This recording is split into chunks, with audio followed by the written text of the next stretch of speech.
Good morning, gardeners, and welcome to Wednesday, July 12th. My name is Catherine, and I created a show called Good Morning Gardeners, even though I can't grow green things because I am referring to gardening metaphorically. We're planting the seeds for a better day. We're starting our morning by getting in the right mindset to cultivate a better life for ourselves, better communities, and a better world. If you like this video, please give it a thumbs up and subscribe if you'd like to add Good Morning Gardeners to your morning routine. I do my best to wake you up with positive and mentally stimulating ideas, but sometimes I do miss things. If you have something to add to the ideas I discussed today, please chime in the comment section below. Today is the 50th episode of Good Morning Gardeners, and I'm hoping to discuss something really interesting with you guys this episode, and I know that what I'm going to discuss is very near and dear to my own heart. So stay tuned for that, but first we are going to do our daily Stoic reading for July 12th, and this morning's reading, titled Some Simple Truths, begins with a quote from Marcus Aurelius. In your actions, don't procrastinate.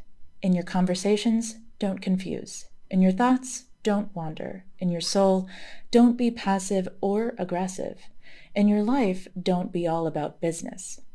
The authors add, simple is rarely easy, but now that you have these rules, make it your duty to put them into practice, with the first item on your to-do list, with the first conversation you have with your soul, and of course, with the life you make for yourself, not just today, but every day. Write that on the blackboard and don't forget it. So, to be honest, I found today's daily Stoic reading a bit disappointing. A bit overly simplistic. I think that's all pretty obvious, a little too obvious. I mean, Marcus Aurelius is said to have written his meditations between the years 171 and 175 AD. So humans have been telling themselves not to procrastinate for a very long time, and yet we still do. The authors of the Daily Stoic do acknowledge that simple is rarely easy, and then they go on to suggest that the only way to stick to these simple rules is to practice. Practice every day, and don't forget what you're practicing. I mean, that could be true. I don't know. I still have a lot to learn, but to me, it seems overly simplistic. Because of my personality or something else, for whatever reason, I prefer to read books that dig down deep into behavioral psychology and evolutionary anthropology in order to explain why humans are the way that they are. And because I believe that I can understand that if I can understand why I am the way that I am and why I do the things that I do, I can consciously carve myself into a better being. But does that actually work? I mean, I'm recording this episode over an hour later than I'd wanted to this morning. But maybe, if I had read fewer books, I would be recording this even later, or not at all. My official stance on how a person can improve themselves is that every individual is different and everyone must experiment and explore in order to figure out the best approach for their own unique self. So, maybe I will eventually read enough books and craft the perfect morning routine that eliminates procrastination from my schedule. Or maybe it will only come about after I practice enough. Or maybe it's impossible to completely eliminate all procrastination, and all we can do is the best we can to stave it off day by day. I don't know. Let me know what you guys think in the comments, but for now, I'm going to move on to our learning moment for today, because what all this has reminded me of is the tendency for history to repeat itself. And this always makes me think of the 4 possible ways to view the timeline of humanity's progress according to Nick Bostrom. I outlined these 4 perspectives in a previous episode called The Future of Humanity and You, which I will link in the description of this video so you can watch it if you haven't already. But to give a brief recap right now, in that episode, I was reading from 0 to 1 by Peter Thiel, which illustrates the 4 perspectives as recurrent collapse, the never-ending alternation between prosperity and ruin, Plateau, the convergence toward a plateau of development similar to the life of the richest countries today. Extinction, a surge of progress before a collapse so devastating that humanity won't survive it. And takeoff, new technologies result in exponential progress, also known as the singularity. So in 0 to 1, Thiel asserts that the most likely options for humanity are the last two, extinction or takeoff, or as he puts it, something or nothing. Given these choices, I think we would all root for something, the takeoff scenario or the singularity. I have long been a believer and supporter of the singularity, but this morning I want to offer the idea that this perspective is overly simplistic and possibly even harmful. I'm going to do this by reading from Team Human by Douglas Rushkoff. In the section I'm going to read today, Douglas is discussing the historical evolution of religion and spirituality. Now, I am not religious, but I have observed that many of us, including myself, can sometimes slip into a semi-religious mindset when we discuss the future of humanity.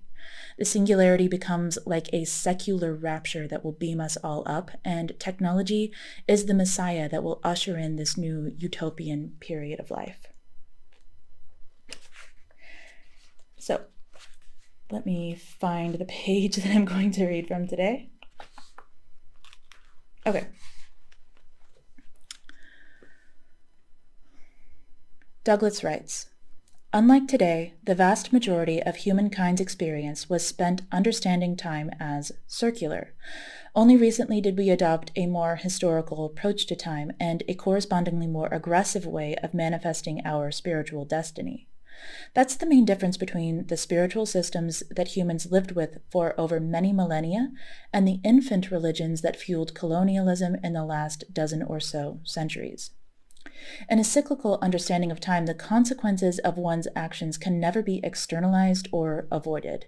Everyone reincarnates, so if you do something bad to another person, you'll have to meet them again. If you spoil the natural world, you will be reborn into it yourself. Time and history are non-existent, and the individual is living in the constant present. As a result, everything and everyone is interdependent and emanating from the same shared source of life. The invention of writing gave people the ability to record the past and make promises into the future. Historical time was born, which marked the end of the spirituality of an eternal present and the beginning of linear religion and monotheism. Before the notion of a past and a future, it was difficult to explain how a single, all-powerful God could exist if there was still so much wrong with creation. With the addition of history, the imperfect world could be justified as a work in progress. God was perfect, but his plan for the world was not yet complete. Someday in the future, the Messianic age would come, when God's perfection would be manifest. Those who were faithful or remained on the good side of God's law would end up okay in the end. The Bible was both the chronicle of a people's emergence from slavery and a contract with God, a covenant, for their future prosperity if they followed his commandments. And so, the duality of before and after became a central premise of religion. Things were now moving in one direction.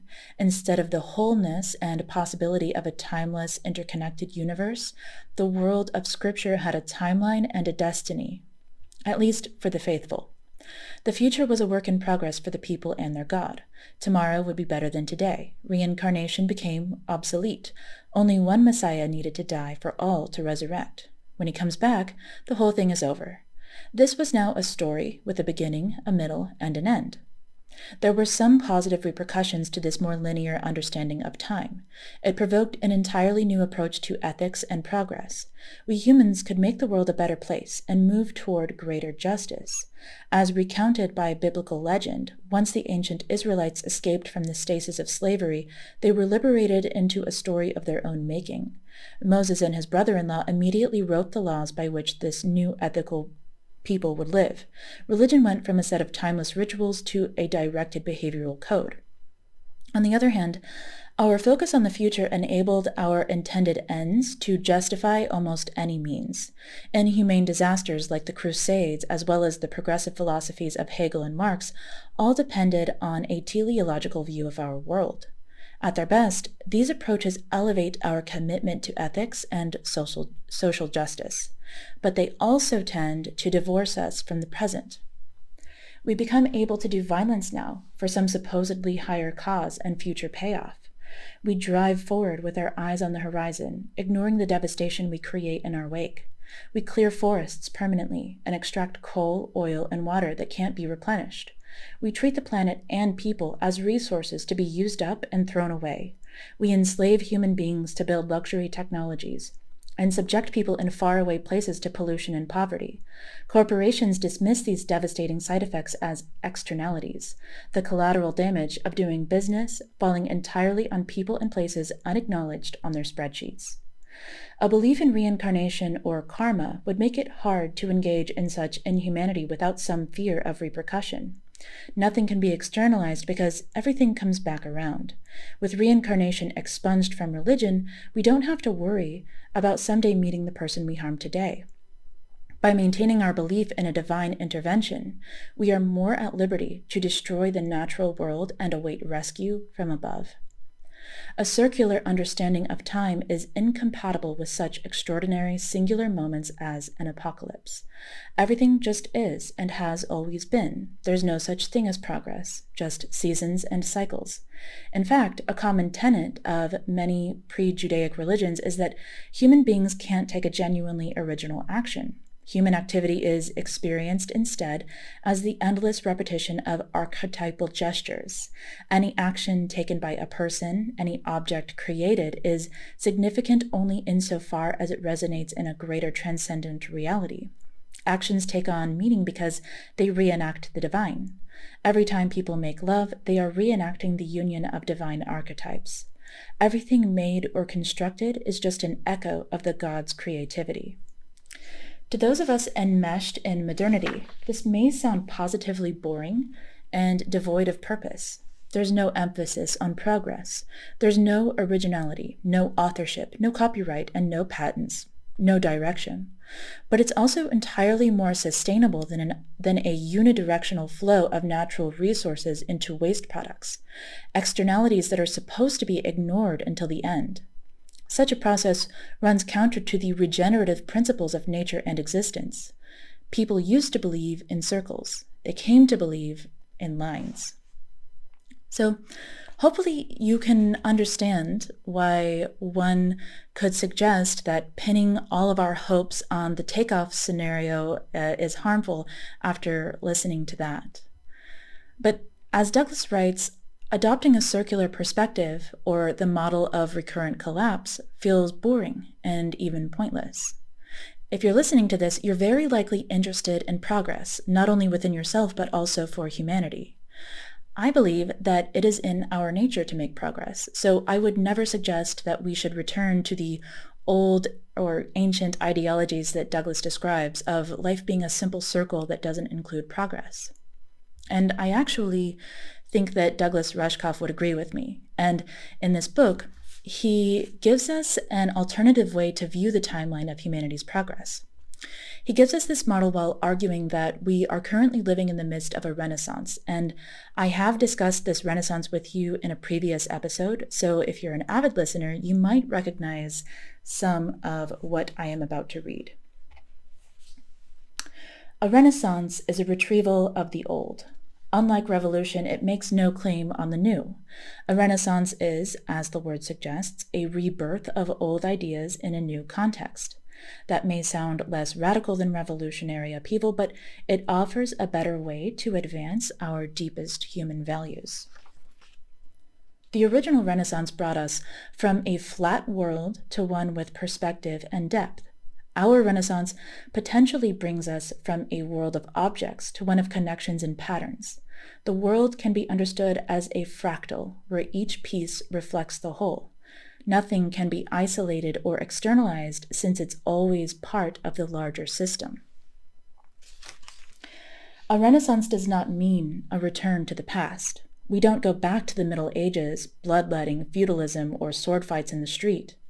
Rather, we bring forward themes and values of previous ages and reinvent them in new forms. Retrieval makes progress less purely linear, not so much a ladder as a spiral staircase, continually repeating the same pattern but ascending all the way. Retrieval helps us experience the insight of pre-modern cultures that nothing is absolutely new. Everything is renewal. Retrieval matters. Without retrieval, all our work and innovation is just research and development for the existing repressive system.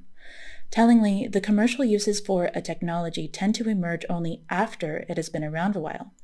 That's because they are not the reasons the technology was born in the first place. Why is it so important to look back at what is being retrieved? Because retrieval is what connects us, not just to the past, but to core human motivations and values. This is, at the heart, a positive, conservative impulse, because each time we bring forward a fundamental human value, we are ensuring that we bring ourselves as humans into the next environment. So, this is our feel-good moment for today. While viewing human progress as a simple line moving upward is probably overly simplistic and even harmful, this doesn't mean that we need to forget about progress or regress to an ancient view of the world. Instead, we can combine the retrieval of ancient wisdom with what we know about modern progress to build a better, more complex model. When you combine the ancient perspective of the circle with the modern view of progress as an upward trending line on a graph, you get the spiral staircase. This model accounts for the way that actions of past humans affect the lives of current and future humans. It also encourages us to double back on technologies, philosophies, and problems we've already worked on to see if we can improve our solutions, perspectives, and other ideas. It takes into account the power of rework instead of just encouraging us to work hard toward a single goal. For our focus moment today, I want you to experiment mentally with applying the spiral staircase model to your own life. It's very popular to say progress isn't linear. This viewpoint asserts that when you are working towards a goal or attempting to make progress, you often regress. 2 steps forward, 1 step back. 3 steps forward, 2 steps back, that kind of thing. But what if this popular phrase comes as a result of viewing a 3-dimensional process from a 2-dimensional perspective? Remember a time you were actively working toward progress and it felt like you had regressed. Maybe you're even in this place right now. But are you truly right back to where you were 2 steps ago? If that were really the case, you would be the exact same person as you were at that point in time. But I can guarantee you that you are not, because the only way that that's possible is if you had been in a coma or cryogenically frozen this whole time. You would not have the additional experience, knowledge, and ideas that you have now. In my opinion, true regression is extremely rare. We only label this kind of thing as regression because we fail to take into account all the variables.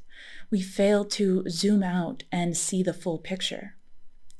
So how is this viewpoint helpful? Because I believe that as humans, it is in our nature to crave progress. And one of the things that tends to hamper our progress is the feeling of discouragement. So if you can begin to view your ups and downs, your steps forward and back, as merely the path that you take when ascending a spiral staircase, it might help you to avoid getting discouraged and help you to stay on track. Anyway, I hope you found this helpful, and I hope you have a wonderful day. I will speak with you again tomorrow.